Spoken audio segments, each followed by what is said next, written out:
કચ્છના માંડવી અને મુન્દ્રા તાલુકામાંથી પસાર થતી નાગમતી, ભૂખી નદી તેમજ સુરાઈ નદીમાં બોર બનવાના કારણે ખેડૂતોને મીઠા પાણીની સુવિધા મળી રહે છે।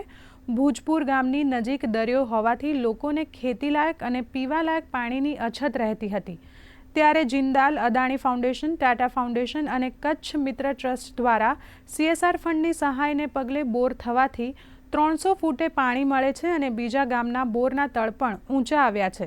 હાલમાં 150 બોરનું જિલ્લા પંચાયત, ગ્રામ પંચાયત, NGO અને ગામના ખેડૂતોના સહકારથી પૂર્ણ થયો છે।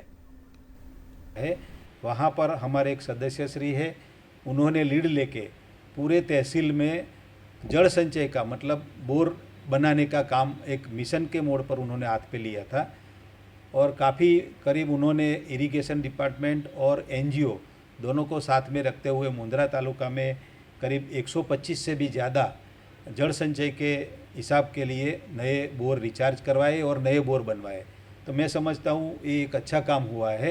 આવનારા દિવસોમાં તેના પાકોમાં પણ ફરક પડશે અને ખાસ કરીને અમારી બાગાયતી વિસ્તાર છે જેમાં કેરી, ચીકુ, ખારેક દરેકનો અમને જે પાક લઈએ છીએ તેમાં ખાસ કરીને છેલ્લા ઘણા વર્ષોથી આંબા એટલે કે કેરી અમારી પાસે નથી થતી, પણ આજે અમારી વાડીમાં આ કેરી ઊભી છે જે જોઈ શકો છો, આંબાના ઝાડ। આ રિચાર્જ બોરથી ખૂબ જ અમે સફળ થયા છીએ કે જોવા જઈએ તો આમ તો ચેક ડેમ ને તળાવોને ઘણા બધા બાંધેલા હતા, પણ છેલ્લે જે ઉપાય હતો કે ભાઈ હજી પણ પાણી જે વેડફાઈ જાય છે એમને રોકવા માટે શું કરી શકાય, તો એના માટે આ રિચાર્જ બોર ખૂબ જ સફળતા મળી છે અમને।